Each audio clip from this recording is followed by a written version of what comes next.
Hey guys, this is Chameleon and today I'm going to show you one of the best gaming app, very addictive, and this works on any Android device as long you have Android Lollipop or the latest one. So right now I'm using the Samsung Galaxy Note 9 and we'll be showing you the game itself. So the link is going to be on the description below, just click on that to download the app. Then it should go to installation files, click on download files, then click on Chameleon app.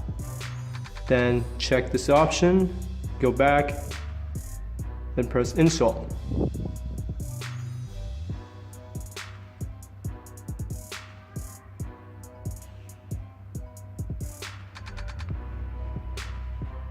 Now let us open the app and see how it is.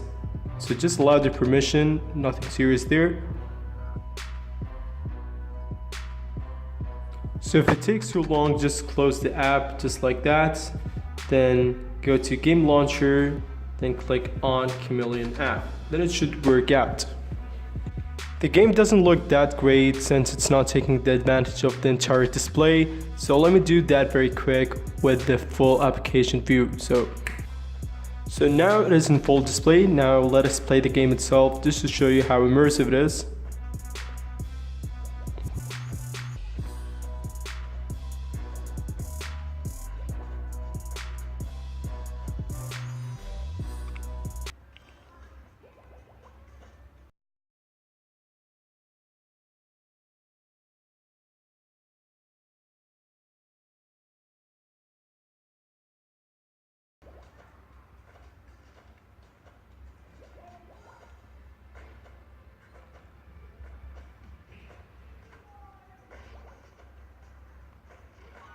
So yeah guys, that's basically it. If you liked the video, like it, do subscribe if you haven't already, and let me know if you want to see more videos like this, and peace out.